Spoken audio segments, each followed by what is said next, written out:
So what was the question again? Oh, why is it called the traffic jam? Well, you know, the reason is, it's because I have two really cool cars. Seriously cool cars. And I love drifting, racing, because I am fast and slick, and plus I like to create a bit of traffic jam myself with a whole lot of great music. Bulumnaka, my name is Real, your host and DJ, right here on the Today FM Traffic Jam every weekday from 3 p.m. to 7. Right here on Today FM, today's hit music.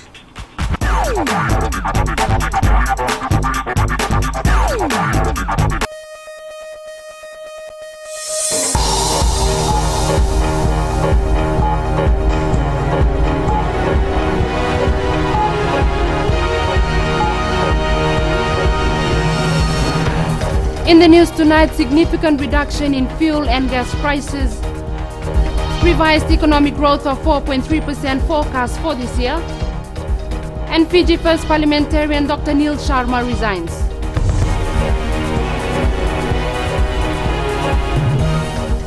Good evening, I'm Akosita Tale and this is FBC News.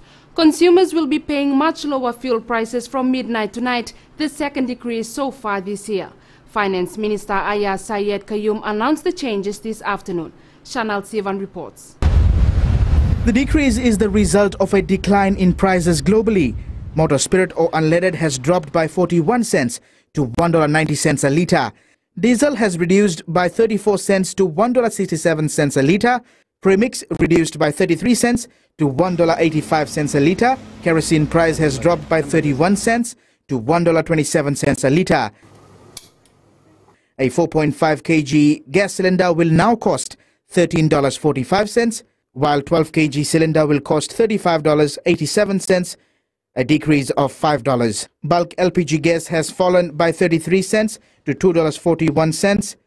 Auto gas has been reduced by 23 cents from $1.93 to $1.70. Finance Minister Ayaz Sayed Qayyum says people should immediately report any shopkeeper who does not follow the price change. You know, people out in the outer islands need to be aware of these price changes. And we also urge the media, through the media, that should any individual consumer find that when they go to the shop, that the shop has not charged them the price that is coming into effect from midnight, then they must immediately notify Commerce Commission. Commerce Commission officers will begin monitoring to ensure shop owners adhere to the price change. Please do not waste energy. We cannot afford to waste energy. The government is still very much focused on renewable energy. Switch off the light at night if you're not using it. Do not continue to run machines that you are not using, because we need to continue to save on energy. The prices will come into effect from midnight. Chanel Shivan, FBC News. The economy is now forecast to expand by 4.3% this year, an upward revision from the earlier forecast of 4%. If this revised forecast is achieved, it will be the 6th consecutive year of positive growth. Ritika Pratap reports. The economy is well on its way to achieving yet another year of positive growth, a third consecutive year of growth above 4% if the revised forecast is achieved this year. The new forecast of 4.3% is an upward revision from the earlier 4% announced in the 2015 national budget. That's primarily driven by the fact that of the government policies that have been put in place that has encouraged investment, that has also provided a conducive environment for investment and also for economic activity, which has obviously included things like not just exports, but also in terms of the growth in some of the revenue bases that government has had, in terms of job growth that has been that has taken effect. Finance Minister Ayaz Sayed Qayyum says the most critical step now is to look at new avenues to expand the revenue. The past couple of years, probably about in the past 1 year, and most definitely this year, and leading on to next year, we are seeing and we will see a lot of growth in the construction sector. As you can see around you, there's a lot of construction taking place new factories, new hotels, renovations of properties, existing properties, indeed new homes and renovations of homes. The Finance Minister says everyone's contribution is important to maintain the positive growth of the economy. It is good news, but we cannot rest on our laurels. We have to continuously, as government, as a country, and all stakeholders, as we've been saying, need to work in a very cohesive manner to ensure that the growth rates are sustained. The growth estimate for last year has also been revised up to 4.5% from the earlier forecast of 4.2%. Ritika Pratap, FBC News. Dr. Neil Sharma has tendered in his resignation as a member of the Fiji First Government. Therefore, as provided under the 2013 Constitution, he has vacated his seat as a Member of Parliament. As required under the Constitution, Fiji First has informed the Speaker of Parliament of Dr. Neil Sharma's resignation and has also drawn her attention to Section 64, subsection 1, which allows the appointment of the next available candidate from Fiji First. It is likely that the next person who will take the now vacant seat is Chilila Nalibu Kumar. The Education Minister has cleared a school teacher who allegedly publicly read private text messages of a student of any breach of Public Service Commission Code of Conduct. Minister Mahendra Reddy says its Ethics and Disciplinary Unit had completed its internal investigation. And the ministry reached the decision that there was no breach of the PSC Code of Conduct from the information gathered to date. There is, though, the question of right to privacy, as in the 2013 Constitution, it states every person has the right to personal privacy, which includes the right to confidentiality of their personal information and their communications. Reddy says the teacher will go through counseling to better handle similar situations in the future. The teacher of Jasper Williams High School remains on suspension. Navnita Devi died of self-inflicted burns, and her parents alleged it was related to a teacher reading her private text messages to other teachers and students. A number of serious issues ranging from the misuse of tuition fee grants, overpayment of salaries and internal weaknesses in the Education Ministry were raised at the Public Accounts Committee's meeting today. The issues are in the Auditor General's reports dating back to 2010 up until 2012. Alan Stolz reports. Acting Permanent Secretary for the Ministry of Education, Kilera Talonga, says a unit of 6 officers will monitor the schools nationwide. We understand that there are some issues regarding our monitoring of funds. So that's why this dedicated unit. And it's our audit team that have started going out to schools to audit the fee-free grant. Another concern was the poor state of infrastructure in maritime and outer island schools, which the ministry admits has been a problem, but one that they are looking into. Having maybe contractors, which we could be able to afford to pay, to go to the islands and do the quality work. Because in the past, the school has been left to come up with the local people, help build, construct and so on with just one qualified builder. But if we are allowed to, hire contractors to go out to the islands, we can see an improvement in the quality, the standards. So definitely increase of funds.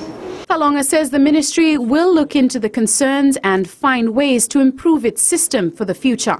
However, it wasn't all bad news. The Auditor General's report also highlighted an improvement in the management of salary payments of teachers, which it says is a good sign for the ministry going forward, and one that indicates more improvements to come. Ellen Stahls, FBC News. Coming up, 18 oral submissions for companies bill.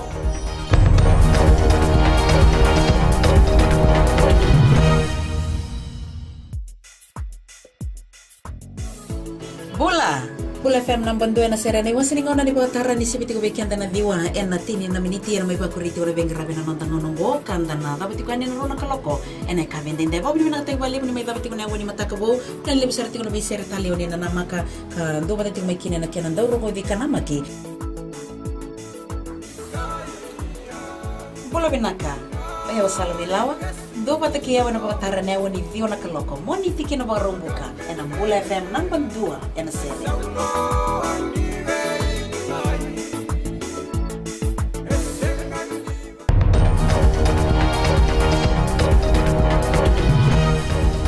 welcome back. This is FBC News.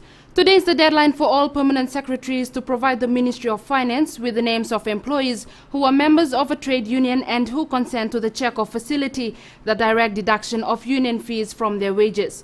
A circular was sent out to all government ministries by Finance Permanent Secretary Philimoni Wangabada early this month, informing them of the reinstatement of the check-off facility, which was suspended in 2011. The reinstatement is part of an agreement made by the government, trade unions and the Employers Federation at the sidelines of the ILO meeting in Geneva last month.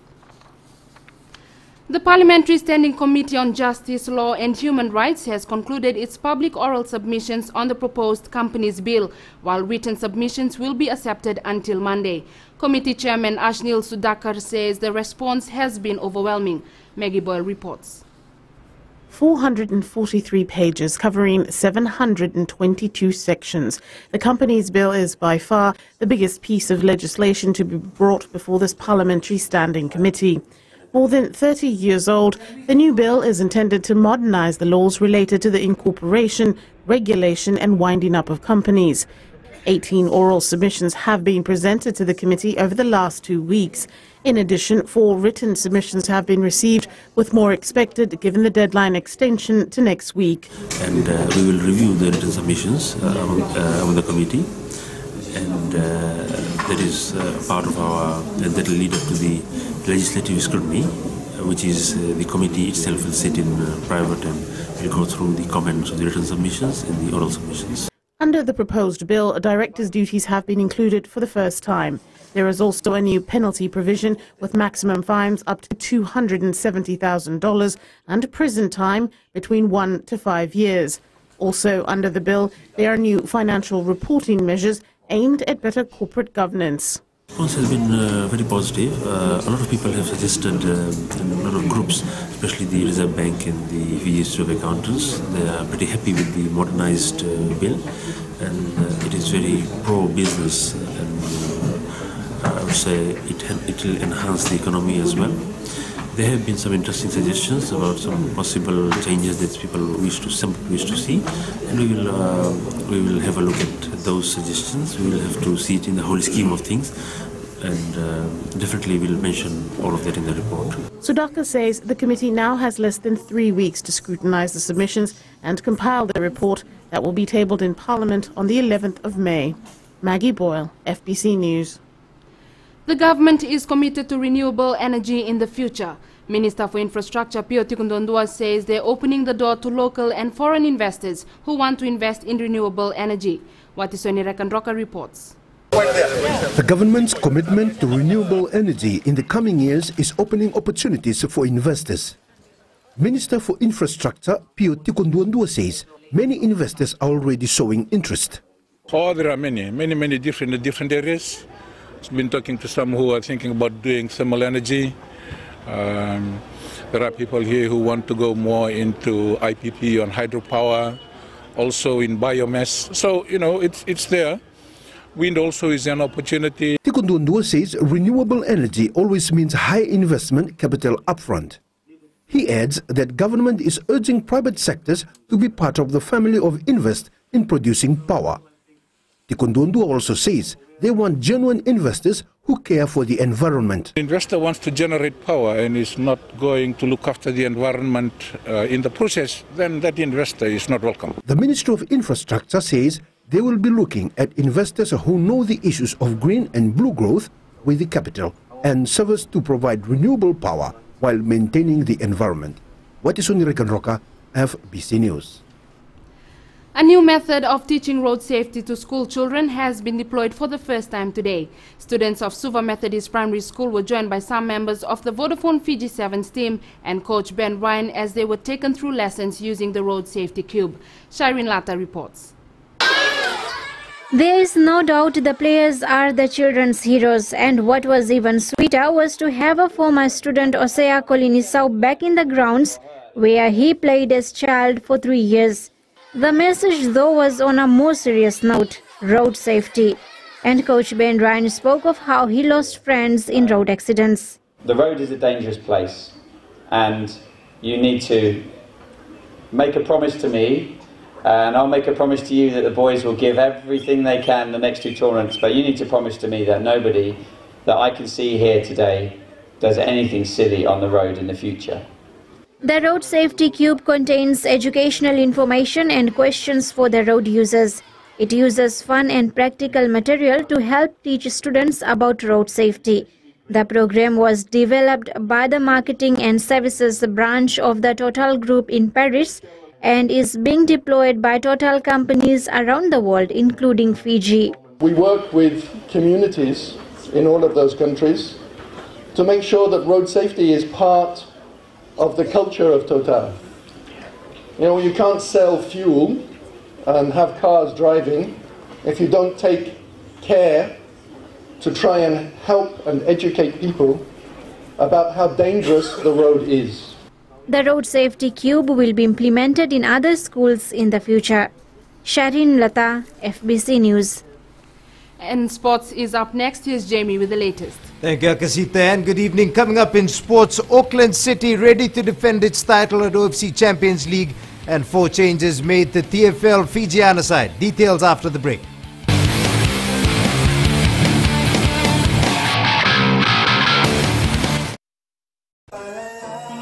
Gold FM, only the classic hits. Beautiful song from the group Firehouse and When I Look Into Your Eyes. Before that, you heard from Smokey Robinson with One Heartbeat. We'll take a short break and join us in the next hour for more music from Seal. Bulablaga. I'm DJ Tora. Join me every weekdays, 7 until midnight on the Premium Classics. Right here on Gold FM, only the classic hits.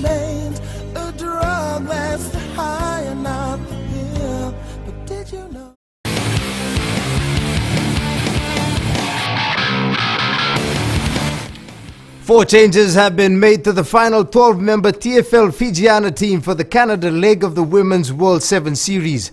Ana Maria Rungida will captain the side, which also has the services of Rusila Nangasau, Ella Marama, Litia Naingato and Talida Bondo.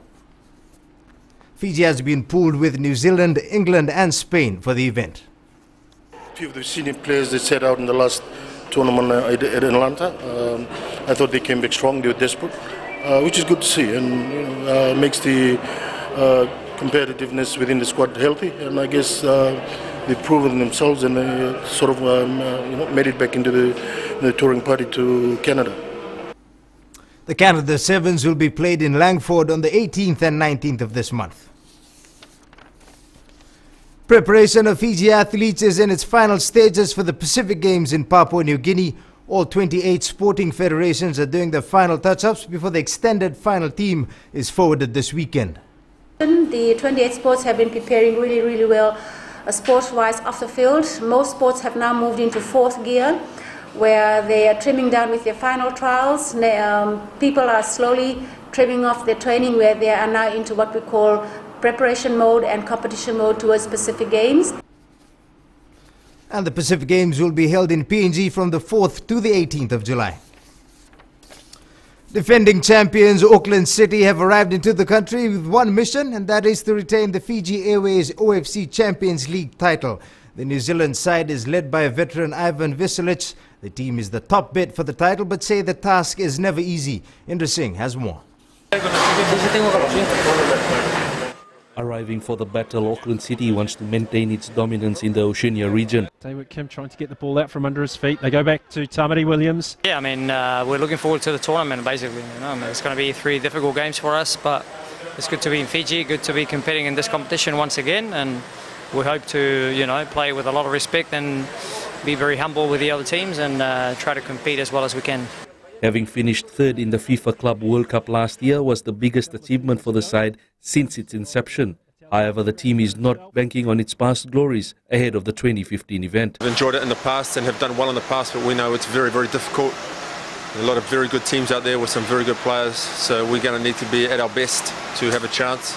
Playing 3 pool games plus a potential semi-final and a finals outing, the Navy Blues say they need to plan things accordingly. This is how we are trying to face this tournament once again. Every game is different, so concentrate on the first game, and then after the first game we'll think about the second game. So Suva is the first rival, and again we have a lot of respect for them, and we just hope to be very competitive. Again, training's been good. preparing now for a different style of football. You know, we're coming to different conditions in New Zealand, so we need to adapt and do our best, and hopefully we can be good enough to challenge and work our way through the group stages. So, you know, one game at a time. The side opens its campaign against Vodafone Suva, a match which the visitors will be favourites to win. After all, Auckland City and Visalich, nicknamed the Godfather, are the top choice for the title in a fortnight. Interesting, FBC Sports. And another New Zealand club, Team Wellington, will be making its debut in the competition. Also tagged as one of the top guns in the tournament. Wellington has some big names in its squad, including players who have featured in the competition before. Interesting reports.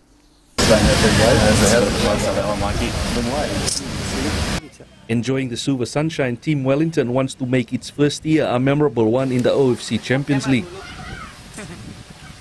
Obviously, we've got a lot of experience from a number of players that have come out of New Zealand from other clubs that have been here before. So we feel like we do have the experience, but obviously they've set the benchmark, and it's it's a pretty high benchmark, and it's something that we'll be looking to by the end of the tournament certainly be looking to emulate what they've done in the past. A familiar face is part of the Wellington outfit.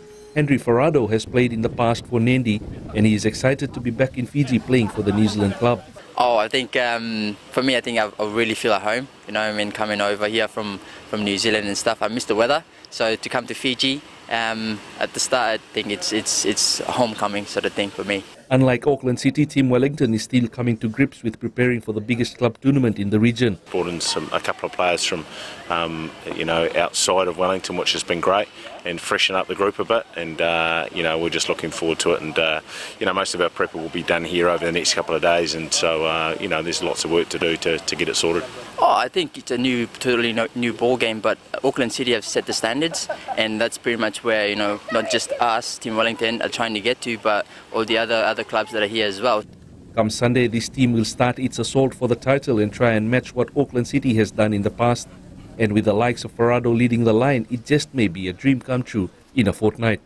Interesting, FBC Sports. And today, Vodafone Fiji came on board to back the Champions League. The telecommunications company will provide sponsorship in cash and kind for the tournament. It will also provide tournament staff with gadgets to ensure tournament operations run smoothly. The first of OFC's Champions League to be fully fielded in Fiji grounds, and Vodafone is proud to support the OFC team and welcome them in organizing the best of tournaments in Fiji. The tournament starts tomorrow in Suva and Ba. That was your sports for this evening, and that's it from me for the week. I'll be back again on Monday. Until then, have yourselves a safe and enjoyable weekend. Good evening.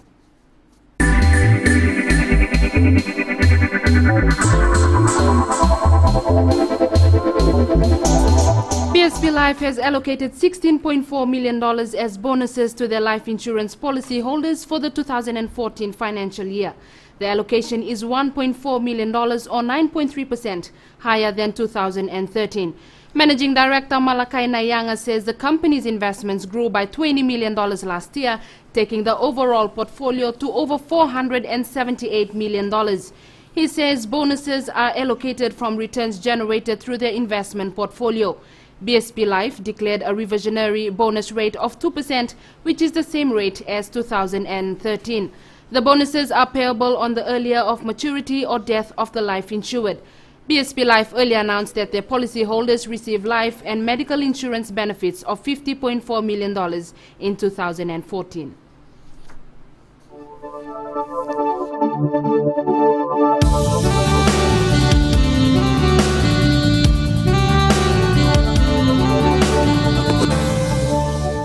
Generally, fine weather prevailed over most parts of the country today. A trough of low pressure lies slow moving to south of Solomon Islands and extends eastwards over to Tuvalu, northeast of Samoa and Cook Islands.